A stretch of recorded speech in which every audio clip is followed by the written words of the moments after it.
Baik, selamat datang di channel saya. Perkenalkan, nama saya Gerald Simatupang dengan NIM C0D024056 dari Prodi D3 Perpajakan, Fakultas Ekonomi dan Bisnis Universitas Jambi. Pada kesempatan kali ini saya akan membahas mengenai integrasi dalam akuntansi, biaya dibayar di muka, dengan perlakuan PPh pasal 4 ayat 2 dan PPh pasal 23. Baik, kita akan langsung ke latar belakang. Dalam dunia bisnis, perusahaan seringkali harus melakukan pengeluaran kas di awal untuk mendapatkan hak penggunaan suatu aset atau jasa di masa depan. Praktik ini secara akuntansi dikenal sebagai biaya dibayar di muka atau prepaid expense. Secara komersial, biaya ini tidak boleh langsung diakui sebagai beban pada saat dibayar, melainkan harus dialokasikan secara proporsional sesuai masa manfaatnya berdasarkan prinsip matching cost against revenue. Konsep akuntansi biaya dibayar di muka. Secara akuntansi, ada dua metode pencatatan yang umum digunakan. Yang pertama, ada metode neraca atau harta. Saat membayar, perusahaan mendebit akun aset, sewa dibayar di muka. Setiap akhir bulan atau tahun, dilakukan jurnal penyesuaian untuk mengakui beban yang sudah terpakai. Yang kedua, ada metode laba rugi atau beban. Saat membayar, perusahaan langsung mendebit akun beban. Di akhir periode, nilai yang belum terpakai dikembalikan ke akun aset melalui jurnal penyesuaian. PPh pasal 4 ayat 2, sewa tanah dan atau bangunan. Sesuai peraturan pemerintah nomor 34 tahun 2017, untuk tarifnya adalah 10% dari jumlah bruto atau bisa nilai sewa tambah biaya perawatan atau service charge. Yang kedua ada sifatnya. Sifatnya itu bersifat final, artinya pajak ini tidak dapat dikreditkan atau tidak bisa mengurangi pajak di akhir tahun langsung selesai saat dipotong. Dan objeknya ada kantor, ada ruko, ada tanah kosong, ada apartemen, gudang, dan sejenisnya. PPh pasal 23, sewa kendaraan dan harta lainnya.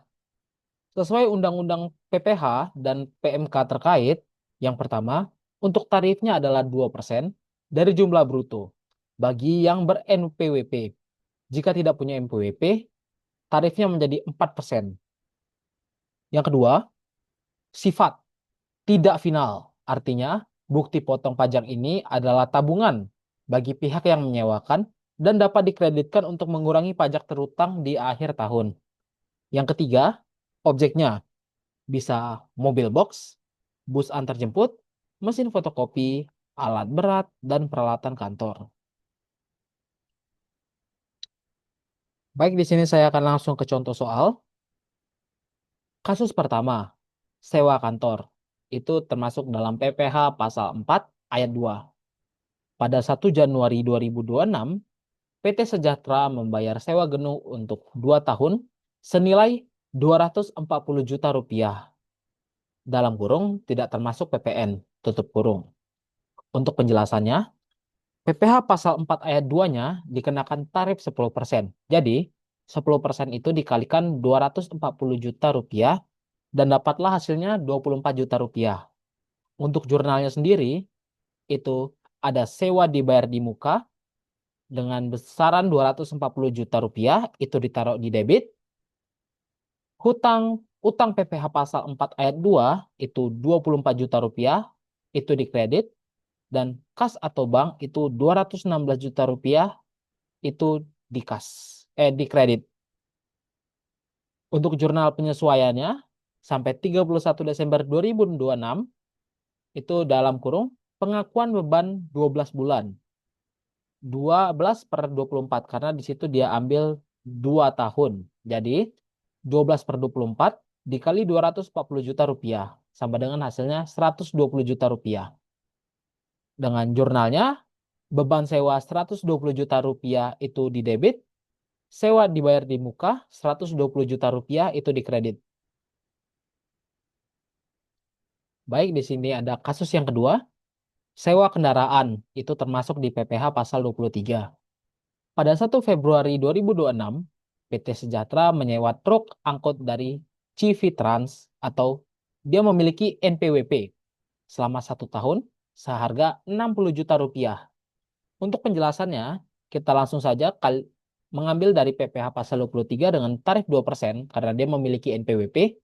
Jadi, 2% itu dikali 60 juta rupiah dengan hasil 1.200.000 rupiah.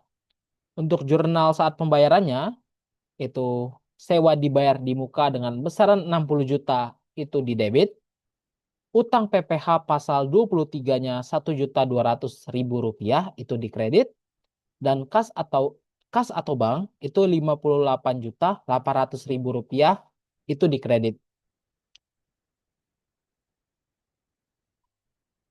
Baik, kesimpulannya, pencatatan biaya dibayar di muka bertujuan untuk memenuhi prinsip actual basis agar beban diakui pada periode yang tepat.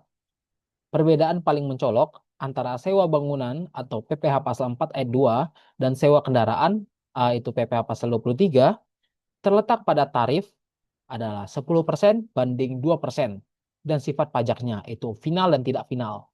Pemahaman atas DPP atau dasar pengenaan pajak sangat penting terutama jika dalam kontrak sewa terdapat biaya tambahan seperti service charge.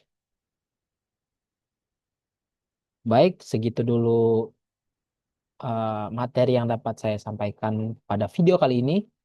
Jika ada lebih kurang kata mohon maaf.